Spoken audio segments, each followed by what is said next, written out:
Magandang umaga sa ating lahat. Patuloy pa rin po ang paglakas ng northeast monsoon ramihan dito sa malaking bahagi ng northern and central Luzon at nakakaranas na ng mahirang pag-ulan ng ilang bahagi nito habang umiihip pa rin po ang mainit na easterlies o yung hangin galing Pacific Ocean dito sa may southern Luzon, Visayas, and Mindanao. Base sa ating data satellite animation, meron tayong mga kumpulang ulap or cloud clusters dito po sa silangan ng Mindanao malapit sa equator at maaaring magpaulan yung ilang bahagi nitong cloud clusters na to sa susunod na 2 araw sa Eastern Visayas and Mindanao pero hindi ito na inaasahan na magiging isang low pressure area or bagyo. For today po, asahan pa rin ang mga pagulan, light to moderate rains dito po sa may Cagayan Valley as well as Kalinga and Apayao. Dulot po yan ng amihan ng northeast monsoon habang ang hilagang bahagi ng Quezon plus lalawigan ng Aurora, asahan po yung mahihinang ulan dulot din ng amihan. Sa ating mga kababayan po dito sa natitirang bahagi ng Cordillera Region plus Ilocos Region, bagyang maulap hanggang kumisan maulap ang kalangitan umaga hanggang tanghali, but then kumukulib din po pagsapit ng hapon hanggang sa gabi at sinasamahan na rin ng mahihinang ulan dulot ng northeast monsoon. Dito naman po sa natitirang bahagi ng Central Luzon and Calabarzon plus Metro Manila, umaga pa lamang posible na maulap na kalangitan at may tsansa lamang po ng mga pagkambon habang for the rest of the day bahagyang maulap na kalangitan ang iiral. At dito naman po sa natitirang bahagi pa ng Southern Luzon, may mga pagulan tayo dulot ng easterlies doon po sa may pating Sorsogon and Masbate. But for the rest of Bicol Region plus malaking bahagi ng Mimaropa is partly cloudy to cloudy skies at may chance lamang po ng mga saglit na pagulan. In terms of our temperature, dahil po sa northeast monsoon, bahagyang bumababa po yung ating mga temperatura. For Metro Manila, between 24 to 31 degrees Celsius o nababawasan yung alinsangan, habang dito naman sa may Baguio City mula 15 hanggang 23 degrees Celsius. Sa ating mga kababayan po dito sa Palawan, nananatiling mababa po ang tsansa ng mga pagulan kung meron man mga isolated rain showers. Habang dito naman po sa Visayas, iiral yung makulimlim na panahon at sasamahan ng kalat-kalat na ulan and thunderstorms ang eastern portions dahil po yan sa easterlies. Magdala na payong kung lalabas ng bahay at mag-ingat naman sa mga posibleng pagbaha at pagbubo ng lupa. Dito naman sa western and central portions of Visayas, partly cloudy to cloudy skies. May chance rin po na bahagyang mahihinang pagkulan, lalo na sa may northern portion ng Panay Island and northern Cebu.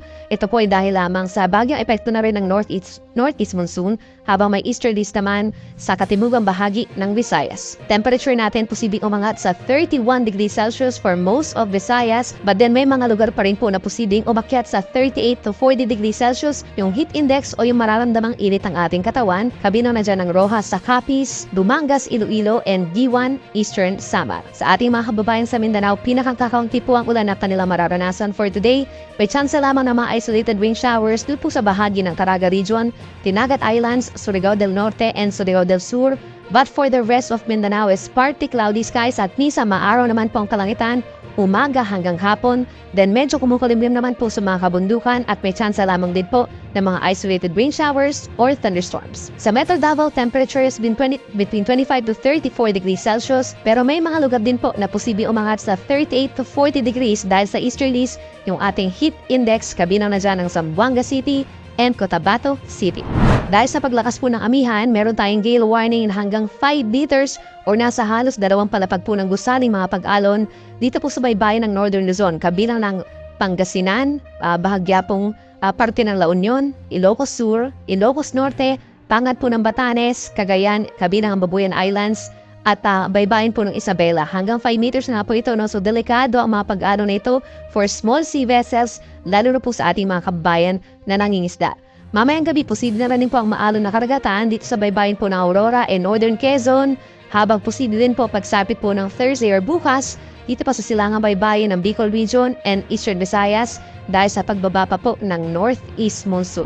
By tomorrow, iiral pa rin ang amihan o northeast monsoon sa malaking bahagi po ng Luzon, pero inaasahan na po na hihina agad ito pagsapit po ng Friday at maaaring ito na po yung katapusan or yung pagtatapos ng ating northeast monsoon season at iiral na yung warm dry season or tag-init sa ating bansa. So dito sa malaking bahagi po ng Luzon, may amihan pa rin bukas, but starting Friday hanggang sa weekend ay posible ang pag-ira na ng easterlies. So unti-unti na muling iinit yung ating temperatura, hindi lang sa madaling araw kundi lalo na sa tanghali. For Metro Manila, yung heat index natin posibleng umabot over the weekend between 36 to 38 degrees Celsius. May tsansa lamang din po ng mga mahihinang pag-uulan, habang dito naman sa may Baguio City, mas iiral yung maaraw na kalangitan for the next 3 days at meron lamang maliit na tsansa ng pag-ulan, habang din sa Kabikulan, bahagyang maulap hanggang maulap ang kalangitan for the next 3 days.